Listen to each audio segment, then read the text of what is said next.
James Hildreth and Nick Compton both just missed out on hundreds, but their endeavours with the bat have ensured that Somerset have the edge at the halfway stage of their LV County Championship match with Warwickshire in Edgbaston, a ground where Jamie Overton also scored his maiden first-class 50.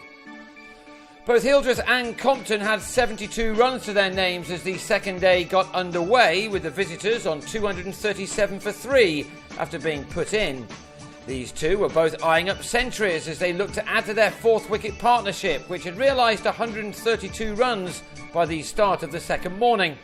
Hildreth moved ahead of his partner with some delightful shots, which extended that partnership to 163, earning their side a second batting bonus point in the process. A first 100 of the summer was on the cards for the 29-year-old Hildreth, but then he had a nibble at this ball from Keith Barker to be taken behind by the substitute keeper Pete McKay. Hildreth departed on a season's best 98.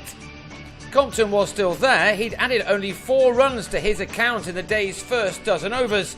He was in a very determined mood, quite clearly. A couple of pleasing shots off front and back foot then got him moving as he got into the 90s into his 6th hour of batting in this knock. But he too failed to go all the way. On 92 he went on the pull against Boyd Rankin, who had his first wicket of the summer when the ball touched the edge on its way through to McKay. Compton had to go after surviving for 243 deliveries. By and large, Warwickshire bowled accurately, offering little to the Somerset batsmen on a slow pitch. Craig Keyswetter couldn't get going at all, leaving it to Peter Trigo to make the most of any hittable ball. He made a brisk 20 to carry the total into the 300s for a third batting bonus point. He then also got out trying to pull Rankin. This time the ball brushed his glove and McKay, on the field in place of Tim Ambrose, who has a calf strain, took a good catch high to his left. Keyswetter, who'd struggled for 57 balls over his 12 runs, was then plumb LBW to Ricky Clark in the next over, the 106th. It was a wicket which left Somerset on 321 for 7. 20 runs later, they lost their 8th wicket. Alfonso Thomas also falling leg before, this time to Chris Wright. Thomas was out for 15 as Warwickshire threatened to close the innings quickly. Somerset had to make do with 3 bonus points for their batting display. They lost George Dockrell the over after Thomas was out. McKay taking his 4th catch of the day to give Jitan Patel a wicket. That left the Overton twins to try to get as many runs as they could. Craig batted well in his side's win over Durham last week, but now it was his brother Jamie who shone. Not known at all as a batsman, he played some terrific shots as, not for the first time this summer, the tail worked wonders for Somerset. This innings was something of a surprise as Jamie hit the ball very well indeed with some meaty blows, which in no time at all had his side over the 400 mark. A half-century partnership on the board for the twins, who must have played against each other a fair old bit in the garden as kids. Jamie's previous best score of 34, made at the Kia Oval a couple of years back, was overtaken, and then there were cheers all round in the visitors' dressing room when the 20-year-old deposited Patel for a 6 as 18 runs were taken off 1 over. And those cheers would have been even louder in the next over when he got behind a short ball from Rankin to pick up the single he required for his maiden 50. It had arrived off only 37 balls, from which he'd struck 9 fours and that 1 6 in an innings he won't forget for some time to come.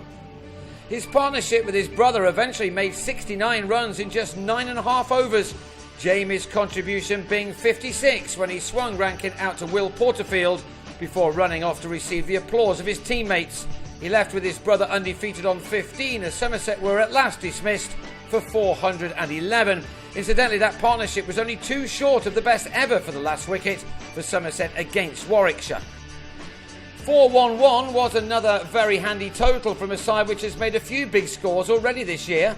The job of the Warwickshire openers Varun Chopra and Ian Westwood was to fight back as best they could against the new ball. Both began soundly, knowing that this easy-paced pitch had already been kind to a number of batsmen, with 4 of the Somerset team posting half-centuries. These two opened up with a stand of 40 in 10 overs. Chopra has a good record against this opposition, but he's not been at his best this year, and having made 27 here, he nicked a ball in Craig Overton's first over onto his pad to be caught in the slips by Alvaro Peterson.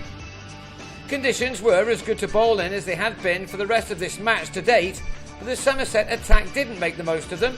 They didn't always get their lines right, and that allowed Porterfield and Westwood to start to build another decent partnership. By and large, this was not a surface to bowl too short on, and so Warwickshire were going along okay before the rain that was sweeping in from the east finally arrived.